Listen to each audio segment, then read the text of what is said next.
assessment will. कौमी खवातीन commission Rekha Sharma ने साकिना का आबरूरेजी मामले का खुद नोटिस लिया। उन्होंने कहा कि अगर इस केस में शाम तक कोई पेशरफ्त नहीं होती है तो कमीशन एक टीम मुंबई रवाना करेगा। उन्होंने मुतासरा खानदान की मदद करने की भी बात कही। The culprits, the accused, till now only one accused is arrested. We have taken, NCW has taken suo moto, and we are going to, I am going to send a member also if nothing happens till today evening to inquire about the incident and also extend help to the victim's family.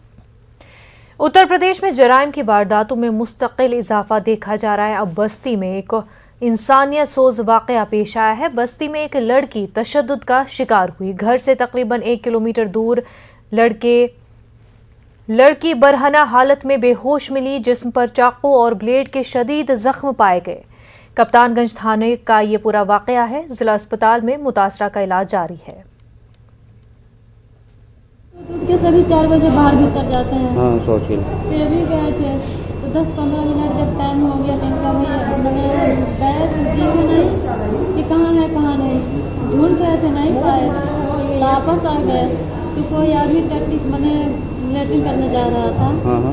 तो जाके देखा कि पानी में मतलब गिरी हुई थी, वैसे पूरा लंबा धरंगा, शरीर में एक कपड़ा भी नहीं था और चाकू मार दिया था इसको। कौन लोग मारे हैं कुछ पता नहीं है कि कौन इनके साथ क्या किया।